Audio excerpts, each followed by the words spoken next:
बच्चों, स्वागत है आप सभी का आपके अपने YouTube channel self study with RP sir में। आज का प्रश्न हमारा है कि कोई 12 सेंटीमीटर त्रिज्या वाला कोई वृत्त है और उस वृत्त की कोई जीवा केंद्र पर 120 अंश का कोण अंतरित कर रही है और संगत वृत्तखंड का क्षेत्रफल ज्ञात कीजिए। इस वृत्तखंड का क्षेत्रफल आपको ज्ञात करना है।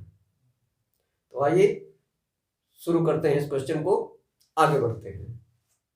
यहां पर दिया है ये एंगल 120 अंश का दिया है और ये त्रिज्या 12 सेंटीमीटर है, ये भी त्रिज्या है, ये भी 12 सेंटीमीटर है।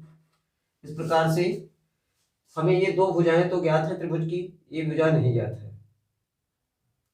हमें त्रिज्यखंड का क्षेत्रफल ज्ञात करना है और त्रिज्यखंड के क्षेत्रफल में से हमें इस त्रिभुज का क्षेत्रफल माइनस करना है।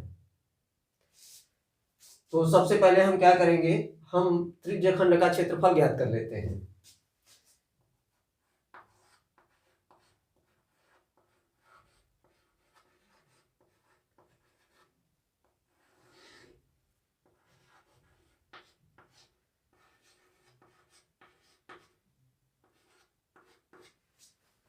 त्रिज्यखंड का क्षेत्रफल निकालने के लिए हम सूत्र थीटा बटे 360 पाई आर स्क्वायर का इस्तेमाल करते हैं।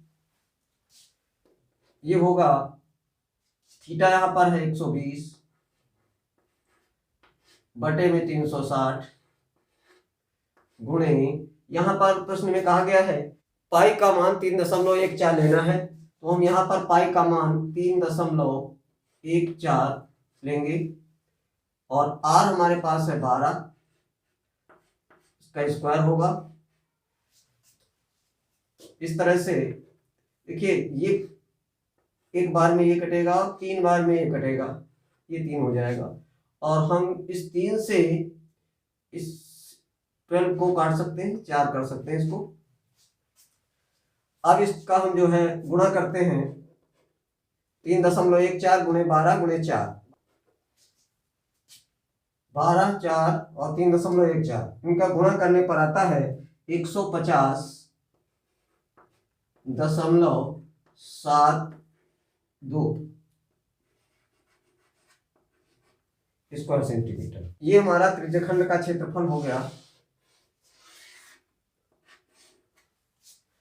अब हमें इस त्रिभुज का क्षेत्रफल ज्ञात करना है। देखिए, पिछले क्वेश्चन में यहाँ पर 60 अंश का था कोण, तब हमने क्या किया था, इसको समबाहु त्रिभुज बना लिया था, क्योंकि ये दोनों भुजाएं बराबर हैं। तो यहाँ यहाँ ये 60 अंश हो गया था, तो ये बन गया था समबाहु त्रिभुज। लेकिन यहाँ पर ये 120 अंश का कोण बना रहा है, इसलिए यहाँ पर वो फार्मूला हम नहीं रखेंगे, हम यहाँ पर ट्रिग्नोमेट्री का इस्तेमाल करेंगे और ज्यामिति का भी प्रयोग करेंगे इसमें। तो देखिए, यहां क्या करेंगे, हम इस केंद्र से एक लंब डालेंगे, यहां पर जीवा पर एक लंब डाल देंगे, ठीक है। अब ये जीवा पे जो लंब पड़ेगा, तो ये इधर, अब ये 60 अंश का ये हो जाएगा इधर का कोण और 60 अंश का कोण ये हो जाएगा। अब ये दोनों 60 अंश के कोण हो गए। ये 90 डिग्री यहां पे होगा, 90 अंश का होगा, क्योंकि ये लंब डाला गया है। अब हम क्या करेंगे, यहां पर इस भुजा को ज्ञात कर लेंगे और इस भुजा को ज्ञात कर लेंगे। हम एक त्रिभुज को, क्योंकि हमें त्रिभुज का क्षेत्रफल निकालना होगा, तो इस त्रिभुज का क्षेत्रफल हम कैसे निकालेंगे, इस त्रिभुज का क्षेत्रफल हम निकालेंगे आधार बेस 1/2 गुणे बेस गुणे हाइट। तो यहां पर हमें दो चीजें चाहिए, पहली तो हमें ये आधार पता होना चाहिए, यानी कि बेस पता होना चाहिए, और फिर ये जो ऊंचाई है ये पता होनी चाहिए, ठीक है। तो यहां लिखते हैं समकोण त्रिभुज। यहां पर हम इसकी जगह पर यहां पर हम M लिख लेते हैं कि ये M बिंदु पर ये लंब डाला गया है। तो हमारे पास AOM समकोण त्रिभुज बना, या OMA या AMO, AMO में यहाँ पर देखिए, इस यहाँ पर एंगल है तो ये हमारा सामने का लंब होगा, क्योंकि जिस कोण की हम बात कर रहे होते हैं उसके ठीक सामने वाला एंगल जो होता है वो लंब होता है, और जो उससे जुड़ा हुआ होता है, संलग्न होता है, वो आधार होता है। तो यहाँ पर हम साइन 60 अंश ले लेंगे।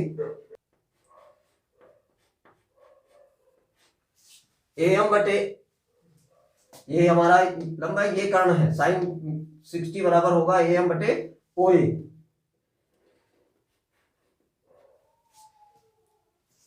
अब ये AM बटे OA, तो OA हमें ज्ञात है। साइन 60 अंश का मान क्या होगा? साइन 60 अंश का मान होगा √3/2 बराबर AM हमें ज्ञात करना है, तो AM हमारा यहाँ रहेगा बटे में OA हमारा रेडियस है, वो दिया हुआ है 12, तो क्रॉस मल्टीप्लाई करेंगे तो ये होगा 2AM इक्वल टू 12√3।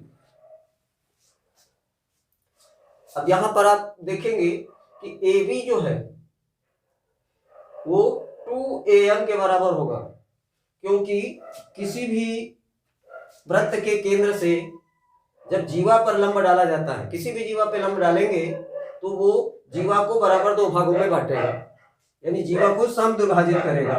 तो यहाँ पर ये लंब डाला गया तो इधर का हिस्सा AM बराबर BM, यानी कि AM बराबर BM, तो इसका मतलब ये हुआ कि 2AM यहाँ तक होगा, तो 2AM बराबर 12√3। इसी को हम लिख लेते हैं, 2AM की जगह हम AB बराबर भी लिख सकते हैं, AB बराबर 12√3 सेंटीमीटर। तो ये हमारे पास आ गई, आधार आ गया। अब हमें इसकी ऊंचाई ज्ञात करनी है। ऊंचाई के लिए हम यहाँ पर क्या करेंगे, हम यहाँ पर cos 60 अंश ले लेंगे। cos 60 अंश बराबर होता है, ये इसका आधार होगा OM बटे में होगा OA। cos 60 अंश बराबर OM बटे OA। cos 60 अंश की वैल्यू कितनी होती है? 1/2। 1/2 बराबर OM बटे OA है 12, 2OM बराबर 12 का 12 एकम 12, OM बराबर 12/2 बराबर 6 सेंटीमीटर। तो हमारे पास AB, ये AB ज्ञात हो गया, यानी AB हमारा आधार है, और OM ज्ञात हो गया जो कि हमारी ये ऊंचाई है। ये दोनों चीजें हमें प्राप्त हो गई। त्रिभुज AOB का क्षेत्रफल, AOB का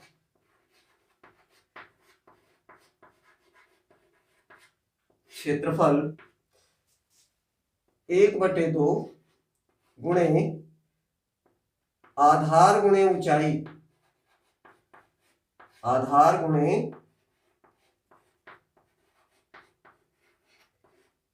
ऊंचाई।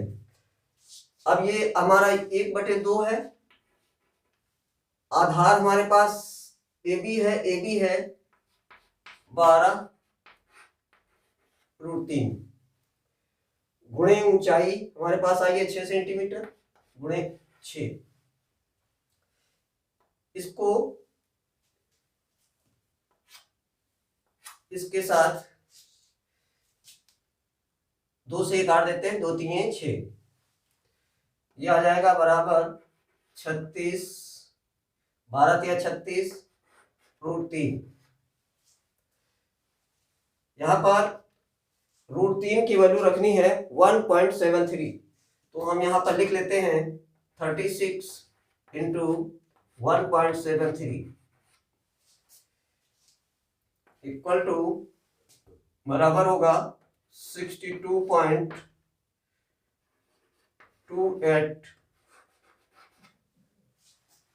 Square centimetre. ये हमारी वैल्यू आएगी ट्रायंगल की, यानी कि त्रिभुज की का क्षेत्रफल ये होगा, और हमारा ये क्षेत्रफल होगा त्रिज्य खंड का क्षेत्रफल। अब हम निकालेंगे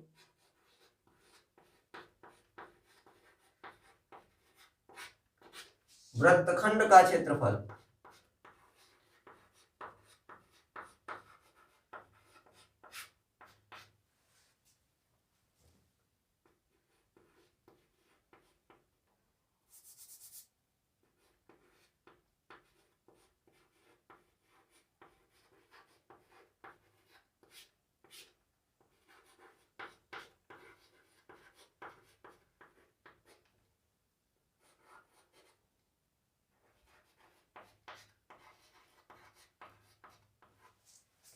त्रिज्यखंड का क्षेत्रफल माइनस त्रिभुज का क्षेत्रफल।